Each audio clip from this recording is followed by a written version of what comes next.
مومن کو نیکی کرنے کے بعد اللہ تعالیٰ سے ڈرتے رہنا چاہیے. کیوں؟ اس لیے کہ پتہ نہیں اللہ تعالیٰ قبول کرے گا یا نہیں کرے گا. ہم نے نیکیاں تو کی ہے لیکن اس کی کوئی گارنٹی نہیں کہ نیکیاں قبول ہو گئی اللہ کے دربار میں. اس لیے ہم اہل ایمان کو، مسلمانوں کو چاہیے کہ نیکی کرنے کے بعد ہمیں اللہ تعالیٰ سے ڈرتے رہنا چاہیے. اور اہل ایمان کی، نیک لوگوں کی یہ علامت ہے کہ نیکی کے بعد اللہ تعالیٰ سے ڈرتے رہیں.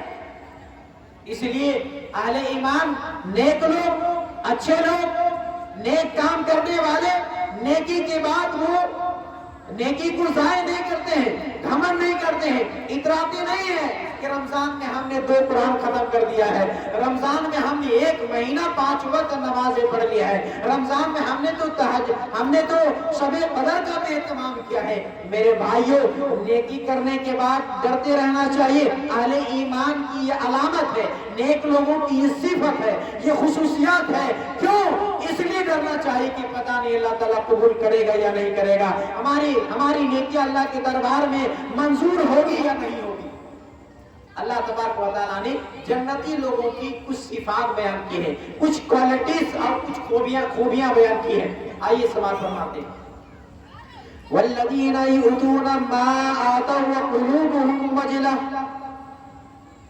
وہ لوگ جو اللہ کی راہ میں دیتے ہیں، اللہ کی راہ میں خرچ کرتے ہیں، صدقہ کرتے ہیں، زکوٰۃ نکالتے ہیں، اور جو کچھ بھی دیتے ہیں، دینے کے بعد اللہ کی راہ میں خرچ کرنے کے بعد قلوبہم وجلہ، ان کے دل کپکپاتے ہیں، ان کے دل تھرا جاتے ہیں، انہم الی ربہم راجعون، اس لیے کہ انہیں پلٹ کر کے اللہ کے پاس جانا ہے.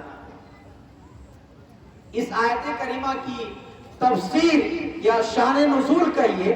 اس آیت کریمہ کا مطلب اما عائشہ رضی اللہ عنہا امام کائنات جناب محمد رسول اللہ صلی اللہ علیہ وسلم سے پوچھتی ہے کہ اللہ کے نبی صلی اللہ علیہ وسلم، اس آیت کریمہ میں یہ جو ہے کہ لوگ ایسے ہیں اللہ کی راہ میں صدقہ کرتے ہیں، جو کچھ بھی کرتے ہیں، صدقہ کرنے کے بعد ان کے دل ڈرتے ہیں. وہ کون لوگ مراد ہیں؟ کیا وہ لوگ مراد ہیں جو شرابی ہیں؟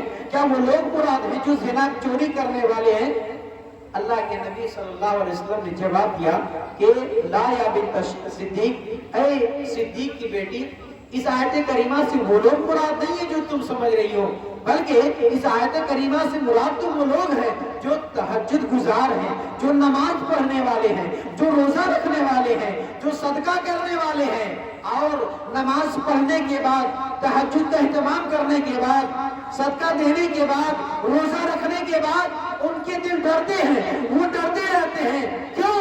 اللہ یتقبل منہم، کہیں ایسا نہ ہو کہ ان کی نیکیاں اللہ کی یہاں ریجیکٹ ہو جائے، کہیں ایسا نہ ہو کہ ان کی نیکیاں نہ مقبول نہ قرار دیے جائے. تو اس لیے یہاں وہ لوگ مراد ہیں نیکی انجام دینے کے بعد رب العالمین کی یہاں ڈرتے ہیں. کیوں ڈرتے ہیں؟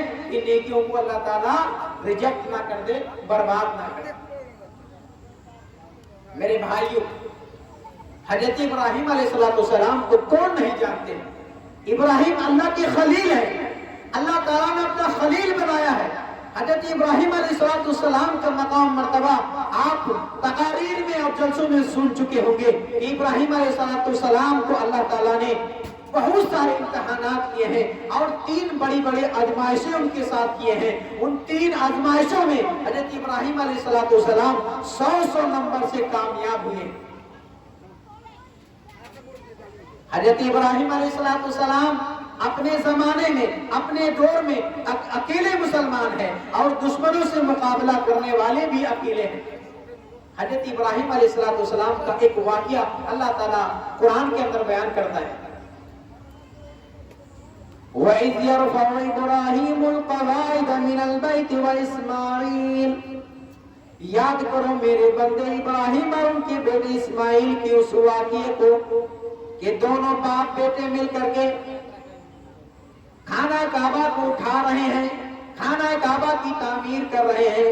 خانہ کعبہ دونوں باپ بیٹا مل کر کے بنا رہے ہیں. میرے بھائیوں، اگر ہمارے یہاں